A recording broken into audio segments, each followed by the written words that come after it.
Good day. Welcome to Mayor King's TV News. I am Matsu Okpemitorishe and here are the headlines. Governor Oborevwori flags of Warri Sapele Benin Road Reconstruction. Delta Police rescue kidnapped woman and arrest drug dealers. Federal government and Genco's seal framework for 4 trillion naira power sector debt reduction plan. Super Eagles to face Gabon in playoff semi-finals. Now the news in details. Delta State Governor Sheriff Oborevwori on Tuesday flagged off the reconstruction of the Warri Sapele Benin Road, a key transport corridor linking the state's industrial hub to neighbouring states. The groundbreaking ceremony held at 3:15 p.m. October 14, 2025 marked the formal commencement of a 10-kilometer dual carriageway project stretching from the spare parts market U-turn in Effurun to just beyond the Ohore Junction, before the Omenta Bridge. The project, valued at 35.7 billion naira, has been awarded to China's Civil Engineering Construction Corporation (CCECC), with the federal government releasing 25%, 8.9 billion naira as mobilization funds. The reconstruction was initiated at the request of the Federal Ministry of Works and aligns with the Renewed Hope Agenda's infrastructure drive. Speaking at the event, Governor Oborevwori said the decision to undertake the project was guided by the need to serve residents who rely on the route for commerce and daily movement. The governor noted that the deteriorated state of the highway has caused severe congestion and economic losses, especially for transporters and traders moving goods between Warri, Sapele, Benin, and adjoining communities. He assured that the state will ensure strict supervision of the contractor to meet quality and delivery standards. Delta State Police Command has rescued a kidnapped woman and arrested 2 suspected drug dealers in 2 separate operations carried out across different parts of the state. According to a statement by the command's public relations officer, Bright Daffy, on Tuesday, the incidents occurred on Saturday at Omenta Bridge and Effurun GRA respectively. In the first operation, police officers attached to the Omenta Bridge division responded to a distress call after a man reported that his wife had been abducted by armed men in the early hours of the day. The command said the man, whose identity was withheld, told the officers that the attack happened at 2 a.m. when the family was asleep. Edafe said the kidnappers reportedly broke into their home, robbed them of their valuables, and took away his wife.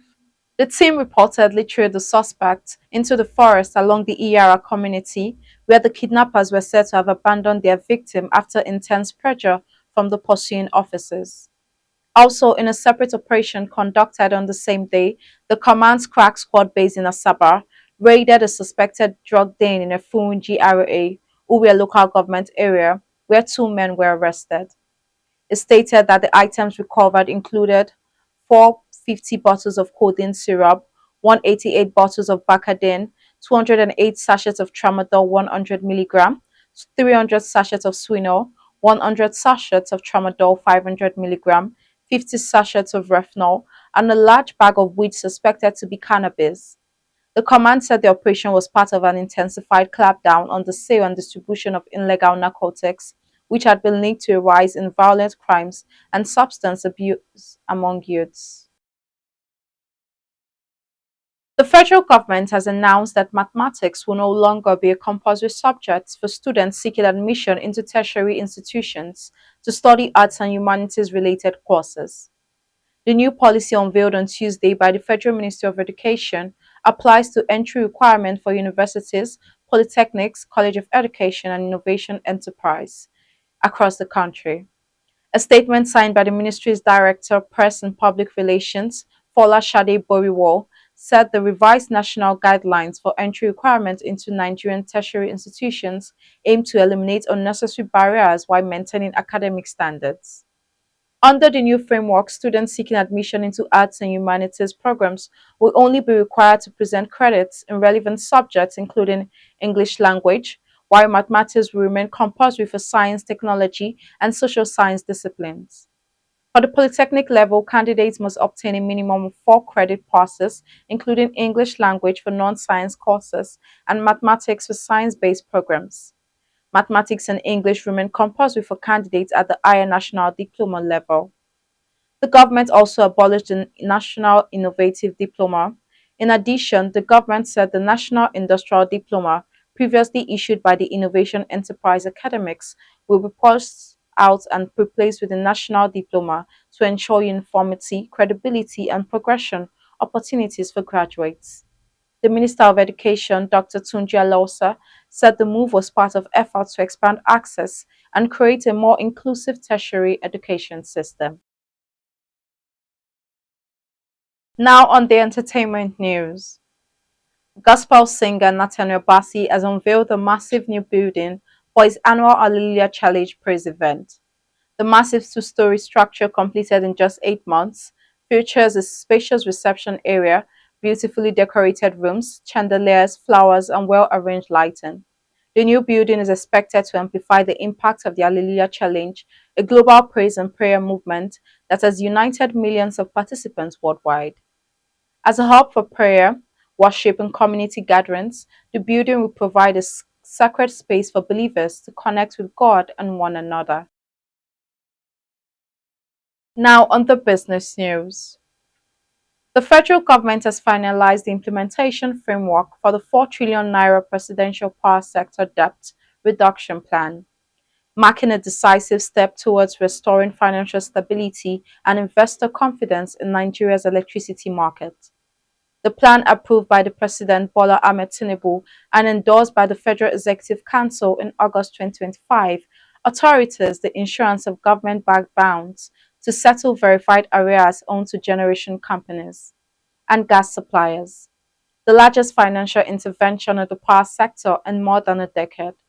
The development followed the high-level meeting held on October 7th in Abuja between the Minister of Finance and Coordinating Minister of Economy, Wale Edun, the Minister of Power, Chief Bayo Adelabo, the Special Advisor to the President on Energy, Mrs. Oluverjan, alongside senior executive officers of Nigeria's Gencos. Now on the sports news. Nigeria's Super Eagles will take on Gabon in the semi-finals of the 2026 FIFA World Cup qualifying playoffs.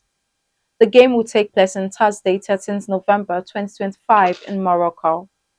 Gabon 25 points, placed second behind AFCON champions Cote d'Ivoire, 26 points in Group F. If Super Eagles defeat Gabon, they will face the winner of the second semi-final between Cameroon and Democratic Republic of Congo and the final on Sunday, 16th November. The team that wins the final represents Africa at the Intercontinental Playoffs, built for March 2026 in North America, reportedly at 2 venues in Mexico. The Super Eagles sealed their place in the playoffs after finishing as one of the 4 second-best placed teams. Going into their final Group C matchday 10th encounter with Benin Republic on Tuesday in New York, the Super Eagles needed to win by a wide margin to stand a chance of making it up to the playoffs. Now a recap on our headlines. Governor Oborevwori flags up Warri's Sapele Benin Road Reconstruction. Delta Police rescued kidnapped woman and arrest drug dealers.